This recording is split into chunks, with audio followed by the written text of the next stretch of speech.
Japan is an island by the sea filled with volcanoes and it's beautiful.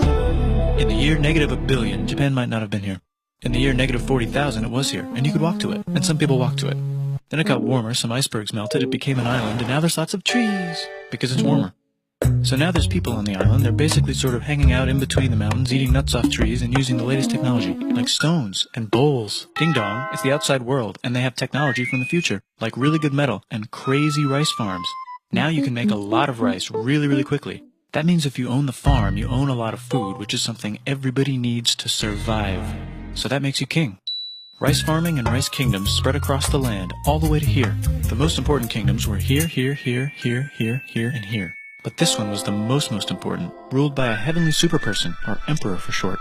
Knock knock, get the door, it's religion. The new prince wants everyone to try this hot new religion from Biekt. Please try this religion, he said. No, said everybody. Try it, he said.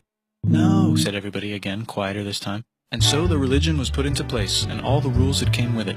Then the government was taken over by another clique, and they made some reforms, like making the government govern more, and making the government more like China's government, which is a government that governs more. Hi, China, they said. Hi, dipshit, said China. Can you call us something else other than dipshit, said Japan. Like what, said China. How about Sunrise Land, said Japan. And they stole China's alphabet and wrote a book about themselves. And then they made lots of poetry and art and another book about themselves. Then they stopped moving the capital every time the emperor died and kept it in one place for a while, right here. And they conquered the north, finally. Get that squared away.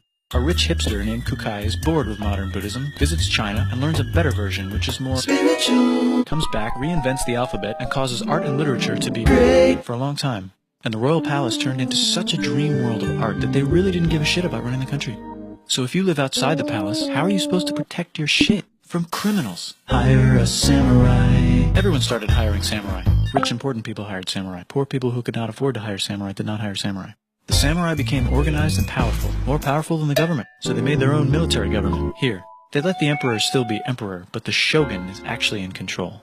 Breaking news, the Mongols have invaded China. We've invaded China, said the Mongols. Please respect us, or else we might invade you as well. Okay, said Japan. So the Mongols came over, ready for war, and died in a tornado. But they tried again, and had a nice time fighting with the Japanese, but then died in a tornado.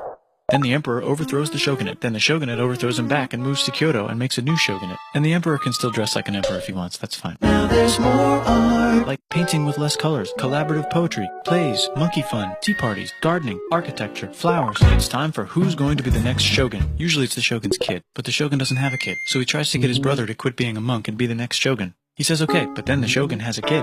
So now who's it gonna be?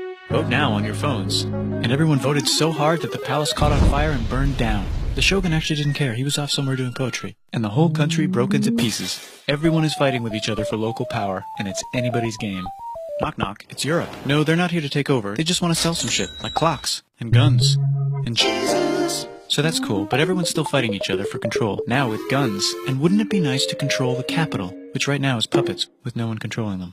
This clan is ready to make a run for it, but first they have to trample this smaller clan, which is in the way. Surprise, the smaller clan wins, and the leader of that clan steals the idea of invading the capital and invades the capital. And it goes very well. He's about halfway through conquering Japan when someone who works for him kills him, and then someone else who works for him kills them, and that guy finishes conquering Japan.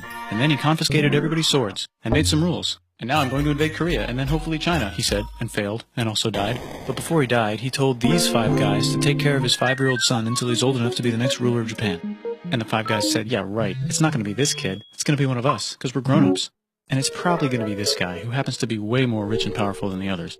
A lot of people support him, but a lot of people support not supporting him. They have a fight, and he wins, and starts a new government, right here. And he still lets the emperor dress like an emperor, and have very nice things. But don't get confused, this is the new government, and they are very strict. So strict they closed the country. No one can leave, and no one can come in. Except for the Dutch, if they want to buy and sell shit, but they have to do it right here. Now that the entire country was not at war with itself, the population increased a lot. Business increased, schools were built, roads were built, everyone learned to read, books were published, there was poetry, plays, sexy times, puppet shows, and Dutch studies. People started to study European science from books they bought from the Dutch. We're talking geography, skeletons, physics, chemistry, astronomy, and maybe even electricity.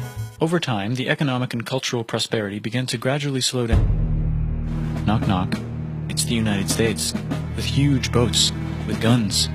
Gunboats. Open the country. Stop having it be closed, said the United States. There's really nothing they could do, so they signed a contract that lets the United States, Britain, and Russia visit Japan anytime they want.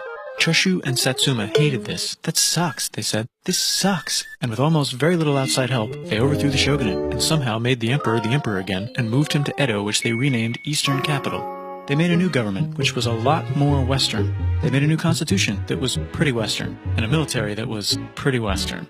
And do you know what else is Western? That's right, it's conquering stuff. So what can we conquer? Korea. They conquer Korea, taking it from its previous owner, China, and then go a little bit further. And Russia rushes in out of nowhere and says, "Stop, no, you can't take that. We were going to build a railroad through here to try to get some warm water." And Russia builds their railroad, supervised by a shit ton of soldiers. And then when the railroad was done, they downgraded to a fuck ton. Did I say downgrade? I meant upgrade. And Japan says, "Can you maybe chill?" And Russia says, "How about maybe you chill?" Japan is kind of scared of Russia. You'll never guess who's also kind of scared of Russia.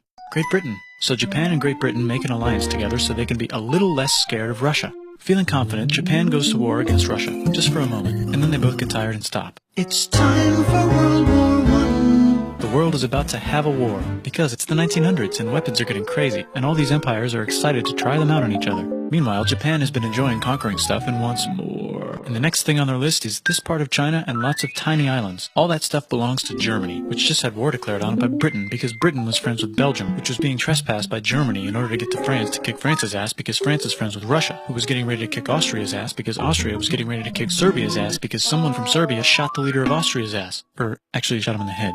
And Britain is currently friends with Japan, so you know what that means.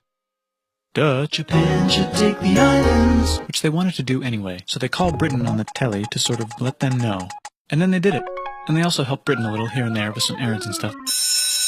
Now the war is over, and congratulations, Japan, you technically fought in the war, which means you get to sit at the negotiating table with the big dudes, where they decided who owns what. And yes, Japan gets to keep all that shit they stole from Germany. You also get to join the post-war mega alliance, the League of Nations, whose mission statement is to try not to take over the world. The Great Depression is bad, and Japan's economy is now crappy, but the military is doing just fine, and it invades Manchuria. In the League of Nations, it's like, "No, don't do that. If you're in the League of Nations, you're not supposed to take over the world." And Japan said, "How about I do anyway?" And Japan invaded more and more and more and more of China, and was planning to invade the entire East. You've got mail. It's from Germany, the new leader of Germany. He has a cool mustache, and he's trying to take over the world and needs friends. This also got forwarded to Italy. They all decided to be friends because they had so much in common. It's time for World War II. Germany is invading the neighbors. Then they invade the neighbors' neighbors. Then the neighbors' neighbors' neighbors, who happened to be Britain, said, "Holy shit." And the United States started helping Britain because they are good friends, and started not helping Japan because they're friends and our friends are not friends. Plus they're planning on invading the entire ocean. The United States is also working on a large, very huge bomb, bigger than any other bomb, ever, just in case.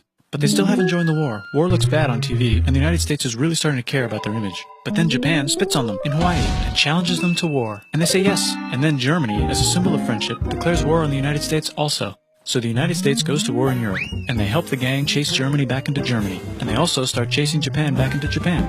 And they haven't used the bomb yet, and are curious to see if it works. So they drop it on Japan. They actually drop two.